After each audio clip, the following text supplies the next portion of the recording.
हम सबके लिए ऐतिहासिक दिन है।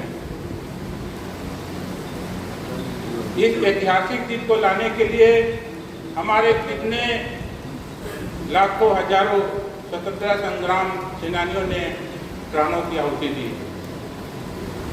मैं बात करूं 1857 की, तो उस समय छत्तीसगढ़ से भी हमारे बहुत सारे स्वतंत्रता संग्राम सेनानी अपने प्राणों की आहुति दिए हैं, जिसमें प्रमुखता से यदि नाम लिया जाए तो शहीद वीर नारायण सिंह, जिनको रायपुर के फरे चौराहे पर जय स्तंभ चौक में तोप से उड़ा दिया गया। वैसे ही अनेक स्वतंत्रता संग्राम सेनानी हुए। शहीद वीर नारायण सिंह जी के जो गांव है सोना खान, वो गांव के गांव को पूरा जला दिए। आप लोग को बताना चाहूंगा, उनका ससुराल बरगढ़ जिला में है। मतलब अविभाजित मध्य प्रदेश जब हुआ करता था सीपीएन बरार, उस समय हमारे सीपीएन बरार का हिस्सा हुआ करता था। उनके ससुराल के पूरे गांव को जला दिए अंग्रेजों ने। उनका जो साला था, उसको बरगढ़ और सराईपाली के बीच में एक वीर भूमि करके जगह है, जिसको हम लोग सिंघोड़ा घाटी बोलते हैं। वहां पर अंग्रेजों ने देखा कि ये शहीद वीर नारायण सिंह का साला है, तो जो शेर का जो मान होता है, उसमें डर के मारे वो घुस गया। वहां उसके मुंह में आग लगा दी। मतलब ऐसे बेदर्दी से हमारे लोगों को मारा गया। तब जाके हम सबको आज़ादी मिली है। साथियों, 1857 के गदर जो है पूरे देश में फैला और ऐसा लग रहा था कि हम अब तक देश को आज़ाद कर लेंगे, लेकिन उस समय नहीं हो पाया आज़ादी। 1958 में हमारे 10,000 भारतीय स्वतंत्रता संग्राम सेनानियों को काला पानी की सजा मिली। काला पानी की सजा का भी एक बड़ा महत्व है। अंग्रेजों को मालूम था कि भारतीय जो है अपने संस्कृति के खिलाफ नहीं जा सकते। अर्थात उस समय ये सिस्टम था भारतीयों में कि हम जो है समुद्र को पार करके नहीं जाएंगे, धर्म भ्रष्ट हो जाएगा। लेकिन अंग्रेजों ने कहा कि हम इन भारतीयों का धर्म भ्रष्ट करेंगे और 10,000 लोगों को वहाँ अन्न पानी को भारतीय समुद्र में काला पानी का सजा दिए। समुद्र से जहाज में ले जाके वहाँ छोड़ दिए। वहाँ छोड़ने के बाद वहाँ कोई घर वर नहीं था, वहाँ कोई जेल नहीं था, ओपन जेल था। वहाँ मगरमच्छ, सांप, बिच्छू और खाने के लिए कुछ भी नहीं। बड़ा भयंकर यातना वहाँ मिलता था। तत्पश्चात अंडमान निकोबार के समूह में अंग्रेजों ने हमारे स्वतंत्रता संग्राम सेनानियों को ले जाने का सिलसिला जारी रखा और आज़ादी तक 80,000 हमारे देश के स्वतंत्रता संग्राम सेनानियों को ले गए। बाद में वहाँ एक जेल बना, जिसमें भयंकर यातनाएं दी जाती थी। वहाँ हमारे लोगों को खाने पीने के लिए पत्ते दिए जाते थे और दाल में कीड़ा लगा हुआ दाल देते थे। मतलब भयंकर यातना और काम जो है जानवरों की तरह लेते थे।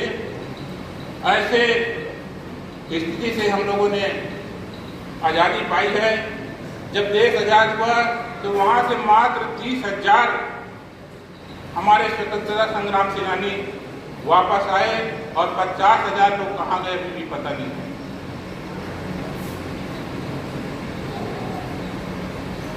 1907 में हमारे भगत सिंह जी पैदा हुए। अभी इनकलाब जिंदाबाद का नारा लगाया ना 1907 में। साथियों, इस बात का उल्लेख इसलिए करना चाहूँगा, जलियांवाला बाग का जो कांड हुआ जिसमें 1919 में हमारे 1500 भारतीयों को बेगुनाह लोगों को, निहत्थे लोगों को जनरल डायर ने गोली से भून दिए। हमारे लोग जान बचाने के लिए कुएं में कूद गए। कई बुजुर्ग लोग उस दीवार को फांद के जाने का प्रयास किए, सबको बेदर्दी से मारा गया। भगत सिंह उस समय 12 साल के थे। उन्होंने, उनका गांव जलियांवाला बाग से 40 किलोमीटर दूर था। वहां से वो पैदल चले गए, 12 साल का छोटा बच्चा जो है, और वहां जाके एक शीशी में वहां से खून सना हुआ मिट्टी ले आया गांव में, घर में। जब उनके माता पिता पूछे बेटा कहाँ गए थे, तो बोले मैं जो है हमारे वीर सपूतों के जो शहीद हुए हैं उनका माटी लाने गया था। उनके बारे में देश आजादी का इतना जज्बा था भगत सिंह के ऊपर। जब उनके पिताजी खेतों में काम करने गए और आम का रोपण किए, तो पिताजी से पूछे पिताजी आप क्या कर रहे हो? बेटा आम लगा रहा हूँ, इससे आम पैदा होगा।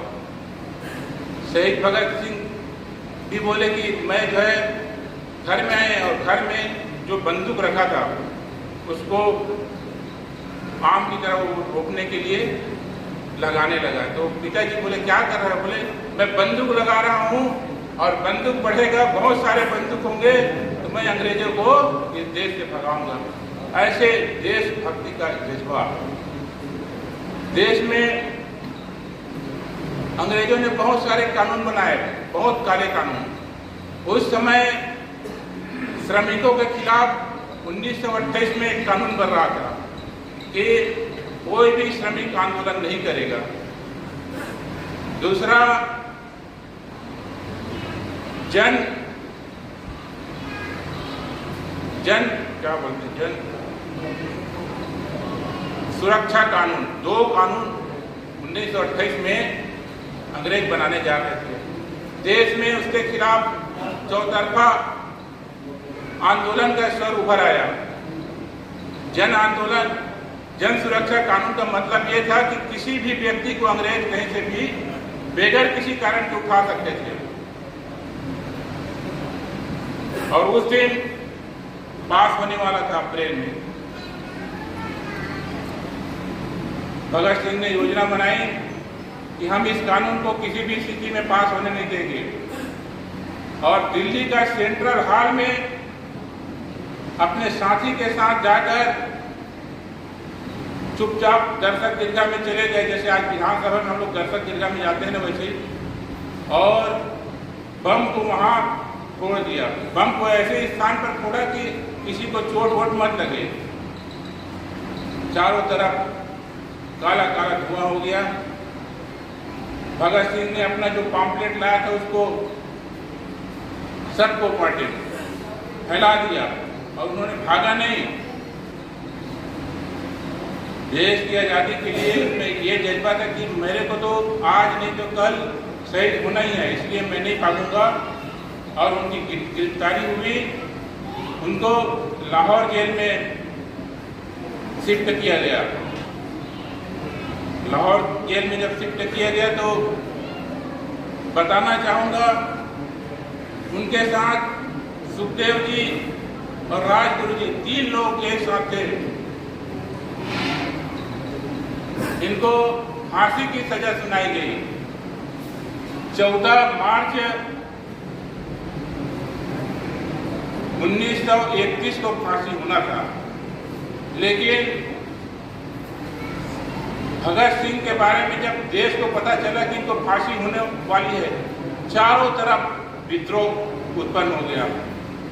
रातों रात फैसला बदलना पड़ा और 13 मार्च को उनको फांसी दी गई। फांसी देने के लिए जब वहाँ का जेलर उन्हें बुलाने आया तो बोले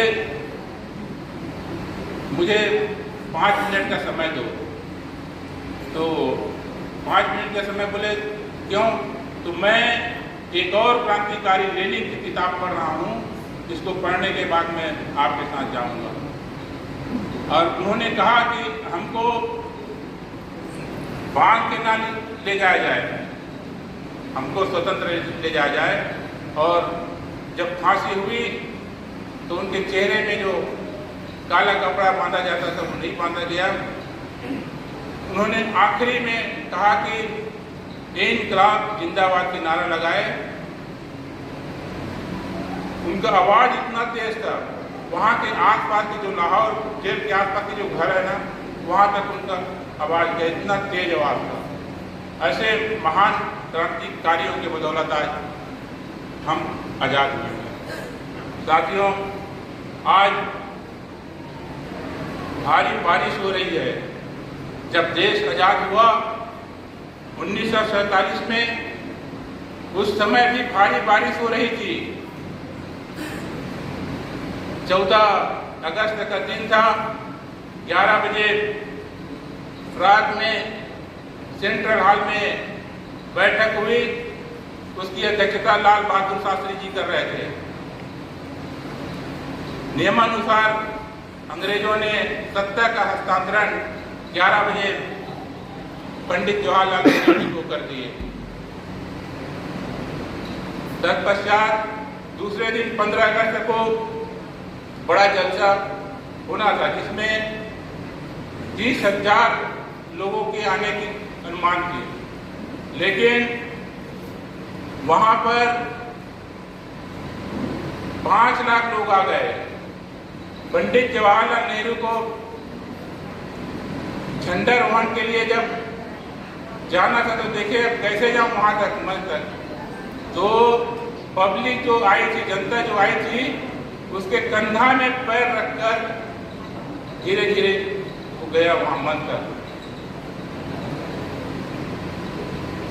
वैसे ही हमारे अंग्रेज की जो बेटी थी, जो 17 साल की थी, पामिला, उनको भी गांधी जी वो नेहरू जी ने कहा कि आप भी ऐसे ही जो है लोगों के कंधे पर चढ़कर आ जाओ।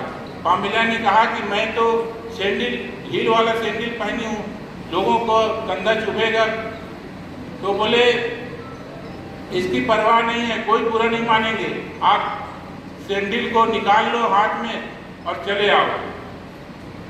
पामेला जो है लोगों के कंधे में चढ़ते चढ़ते चढ़ते चढ़ते मन तक चले गए।